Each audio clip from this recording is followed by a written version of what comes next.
kembali lagi bersama saya di Ospek, obrolan seputar perpajakan. Kali ini saya Yonas Ardiansa sebagai asisten penyuluh pajak Terampil KPP Pratama Sulawesi Selatan, dan di sebelah saya ada bos saya sendiri, ada Bu Eni Susilowati sebagai Kepala Seksi Pelayanan di KPP Pratama Sulawesi Selatan. Nah, pada hari ini kita akan membahas hal yang sangat menarik, teman-teman, yaitu adalah terkait SITAS untuk siap. Nah, itu apa sih? Nanti akan kita kupas tuntas pada acara ini. Nah, selanjutnya apa sih itu SITAS? Apa sih itu siap sebenarnya? Kok kayaknya digaung-gaungkan banget sih sama DJP akhir-akhir ini? Ya, tadi tanyakan mengenai kepanjangan dari siap atau SITAS. Itu sebenarnya apa ya? Karena apa itu yang saya bahas? Jadi, siap itu panjangan dari pembaharuan sistem di administrasi perpajakan. Sementara SITAS adalah panjangan dari konteks administrasi sistem. Jadi sebenarnya itu dua-duanya sama. Ya, hanya beda ini aja, bahasa Indonesia dan mungkin bahasa Inggris ya. Nah, ini apa DJP mengeluarkan SITAS ini? Buat apa gitu? Di masa sekarang perkembangan bisnis semakin maju dan perkembangan teknologi juga semakin maju. Nah, itu juga melatar belakangi kenapa SITAS atau DJP membuat pembaharuan di hampir semua proses bisnisnya ya. Jadi yang dilakukan pembaharuan adalah 21 proses bisnis perpajakan, dari pendaftaran sampai hukumnya. Jadi saja nanti, jadi selain pembaharuan sistem, yang dilakukan juga adalah pembaruan proses bisnis, kemudian juga ada aplikasi baru dengan SITAS ini, dan juga nanti otomatis perbaikan regulasi terkait karena adanya perubahan dari proses bisnis ini. Jadi intinya dengan adanya SITAS atau siap ini mempermudah wajib pajak, Bu, ya, sebenarnya tujuannya DJP, Bu, ya. Seharusnya, karena proses perpajakan otomatis ada tujuannya adalah untuk menjalankan pemenuhan perpajakan dari wajib pajak ya, dari proses pendaftaran, kemudian pengawasan dan juga penegakan hukum yang dilakukan oleh DJP. Oke, bisa disimpulkan berarti intinya kita beradaptasi ya ke ke pembaruan yang semakin kesini, teknologi informasi juga semakin update. Kita juga nggak mau kalah supaya kita update dan mempermudah WP ya pastinya, Bu, ya. Oke, nah teman-teman pasti semakin semakin pengen tahu ya, ini semakin kepo nih, seperti apa nih pasti nantinya mempermudahnya dalam hal apa aja nih. Nah, kita akan bagi teman-teman, jadi ada beberapa proses bisnis, di antaranya ada nanti proses bisnis pendaftaran, ada nanti proses bisnis pelaporan dan macam-macam. Yang mana itu nanti proses bisnisnya akan baru. Yang mana salah satunya di proses bisnis pendaftaran itu nanti pendaftarannya akan dipermudah. Nah, dipermudahnya bagaimana? Nanti kita akan kupas tuntas. Yang pertama nih, di proses bisnis registrasi atau pendaftaran itu ada beberapa poin yang mana nanti akan ada atau perubahan oleh sistem inti tersebut. Nah, perubahannya apa saja yang terbaru itu? Beberapa perubahan dari proses registrasi ya, mungkin dengan teman-teman atau pajak mungkin familiar ya dengan EVIN. Misalnya setiap tahun pasti terjadi upah EVIN. Di mana-mana berbondong-bondong kalau pas masa pelaporan SPT ya, masa Maret biasanya ya, pasti belum datang upah EVIN. Nah, dengan adanya SITAS atau konteks ini, hal ini akan jadi tidak ada. Istilahnya EVIN dihapuskan. Jadi misalnya wajib pajak itu lupa passwordnya, karena memang setahun sekali, jadi pasti lupa aslinya. Nah, akhirnya nanti kedepannya dengan SITAS ini, jadi tidak perlu untuk merubah password itu pakai EVIN.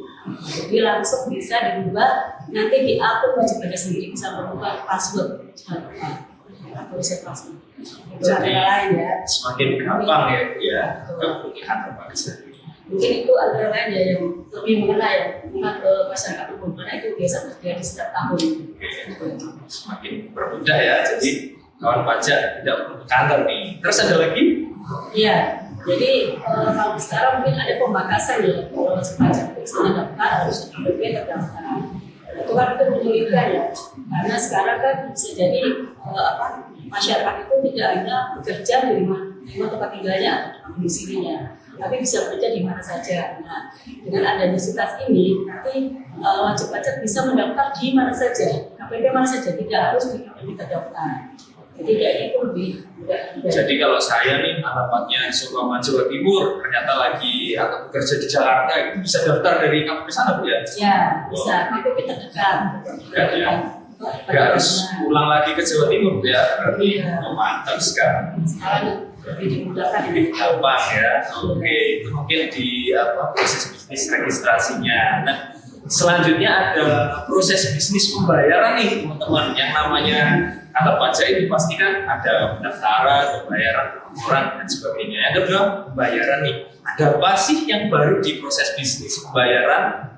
Nah, salah satunya adalah kode billing multi akun. Nah, bagaimana itu Bu? Kode billing multi akun itu sebenarnya Bu? Iya. Jadi mungkin kantor pajak tahu ya, selama ini kalau misalnya kita membuat kode billing itu kan pasti hanya untuk satu jenis pajak, satu masa pajak.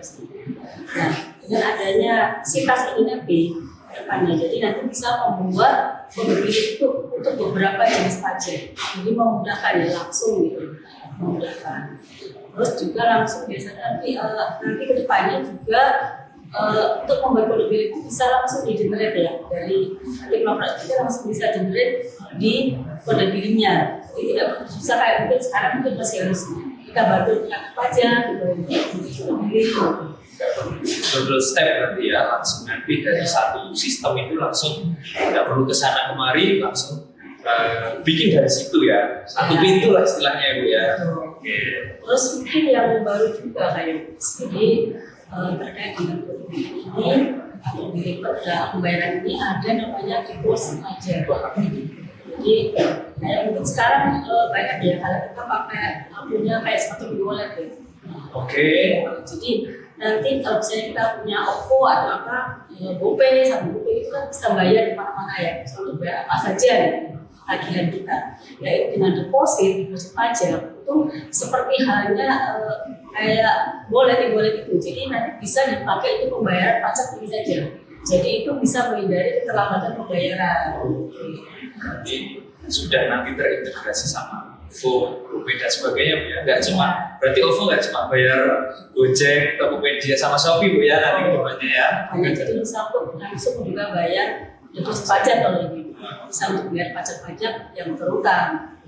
Oke, mantap sekali. Semakin menarik ya kawan pajak untuk memudahkan kawan pajak melakukan pembayaran. Nah, itu sudah ada dua proses bisnis yang baru yang akan diubah. Nah, selanjutnya proses bisnis yang baru yaitu adalah proses bisnis TAM. Nah, apa sih proses bisnis TAM itu? Jadi TAM itu singkatannya adalah Taxpayer Account Management. Di situ nanti akan ada ikhtisar profil wajib pajak. Jadi ini saya spill sedikit ya teman-teman sekalian. Jadi di ikhtisar profil wajib pajak itu nanti di situ ada suatu tampilan yang mana di situ nanti ada informasi lengkap dari data wajib pajak, mulai dari kapan daftarnya, kapan harus lapor, kapan harus bayar, apa yang harus dilaporkan, apa yang harus dibayar, nanti jadi satu jendela di situ yang mana itu sangat lengkap sekali, tidak perlu banyak buka jendela seperti sekarang. Kalau sekarang kan informasinya mungkin masih terbatas Bu ya. Kalau melihat mungkin kita sebagai wajib pajak melihatnya hanya di akun DJP online masing-masing. Itu pun hanya pelaporan SPT tahunan, belum pelaporan SPT masa PPN contohnya, karena masih beda WM. Nah, nanti kedepannya di situ akan menjadi satu kesatuan yang mana itu pastinya nggak perlu kita repot untuk mengingat macam-macam password gitu ya. Jadi lebih mudah mengingatnya gitu. Nah, selanjutnya nih mungkin nanti akan bisa dijelaskan sama Bu Eni, yaitu terkait proses bisnis SPT tahunan, proses bisnis pelaporan. Nah, itu apa aja sih yang baru di situ? Jadi tadi seperti disampaikan Kak Yo ya, selama ini kita untuk lapor SPT itu bisa bermacam-macam ini ya, kanal istilahnya. Jadi kalau misalnya untuk SPT tahunan kita lapornya pakai DJP online. Sementara untuk lapor SPT PPN kita pakainya e-faktur gitu, maksudnya ada kanal yang lain, bisa yang lain. Jadi kayaknya memungkinkan juga, dan itu pastinya juga beda-beda gitu. Itu kadang-kadang suka menimbulkan trouble atau masalah. Nah, di sistem CITAS kita yang baru nanti konteks ini nanti akan dibahas bahwa untuk SP tahunan ya, SP tahunan itu hanya satu jenis saja. Kalau misalnya SP tahunan orang pribadi itu satu jenis. Kalau selama ini kan kita ada 3 macam ya laporan, jadi ada S, kemudian SS, kemudian juga yang usahawan. Nah, dengan konteks ini nanti cuma hanya satu saja jenisnya. Nanti di dalam itu menyesuaikan saja. Nanti yang pegawai atau usahawan itu tinggal menyesuaikan dengan data pertanyaan yang tersebut. Nanti langsung bisa disubmit. Jadi cukup satu. Jadi mau mendaftar simple gitu. Terus kemudian untuk PPN juga selama ini mungkin kalau untuk dipotong atau misalnya faktur pajak masukan itu kan ini ya masih bisa juga tempatnya ya. Nah, mungkin nanti dengan konteks ini langsung pajak masukan langsung dijerat di situ, muncul di situ, langsung bisa submit SPP-nya dari situ. Jadi langsung jadi satu kesatuan. Masuk sampai dengan produksi yang saya sampaikan. Oh iya. Iya, saya dengar juga ini jadi kalau sekarang itu sebelum program yang baru ini proses pelaporan SPT itu isinya kan dari belakang itu ya, dari laporan 6, 54 sampai ke 5. Nah, yang baru ini isinya dari depan teman-teman, jadi lebih bisa memudahkan. Jadi nggak mesti kayak isi buku itu kan kalau dari depan lebih gampang ya daripada dari belakang. Jadi nanti isinya itu tinggal menjawab pertanyaan apakah ada nikah, punya berapa anak dan seterusnya, lebih gampang. Jadi tidak perlu pusing. Aku ini pakai SPT yang mana ya? Yang SSS atau kosongan atau yang badan ya? Nanti diarahkannya dari depan. Jadi lebih memudahkan. Itu yang pertama. Sama yang kedua tadi masalah PPN itu ya. Kalau sekarang kan masih ada webnya Innova, web faktur, ada aplikasi itu. Tapi jadi satu ya. Jadi lebih gampang, nggak perlu pikir password yang macam-macam. Ya, terus mungkin tambah juga ya selama ini kalau misalnya ada dipotong dan dipotong selama ini kan harus mengumpulkan gitu ya. Nah, nanti dengan CITAS itu sudah data potong sudah regulatif ya, jadi langsung udah muncul. So, terkoneksi dengan data kita ya. Selanjutnya, probis yang diubah yang memudahkan wajib pajak itu adalah probis pelayanan, di mana di situ ini sebenarnya ada besar kaitannya dengan saya nih, tugas saya atau job saya sebagai penyuluh, yang mana di situ ya tugasnya adalah memberikan penyuluhan kepada wajib pajak. Nah, kemudian apa aja ya di situ yang ya, selama ini ya mungkin kalau kawan pajak itu ingin mendapatkan sosialisasi ya atau edukasi dari wajib pajak itu kan mungkin selama ini susah ya, berinteraksi langsung bagaimana gitu. Nah, dengan CITAS ini nanti ada fitur yang di situ ada pendaftaran kelas pajak. Jadi wajib pajak itu bisa minta, ini loh saya membutuhkan materi ini, saya tidak paham soal ini, jadi bisa mengajukan. Nanti berdasarkan permintaan wajib pajak, kan ada fiturnya itu, nanti akan diadakan kelas pajak sesuai kebutuhan wajib pajak. Jadi lebih mengarah dengan sasarannya. mengundang gitu berarti ya? Ya, dia mendaftar lewat aplikasinya di akunnya dia, akun wajib pajak ya. Nanti ada fitur untuk mendaftar kelas edukasi dan edukasi apa yang dibutuhkan dari wajib pajak.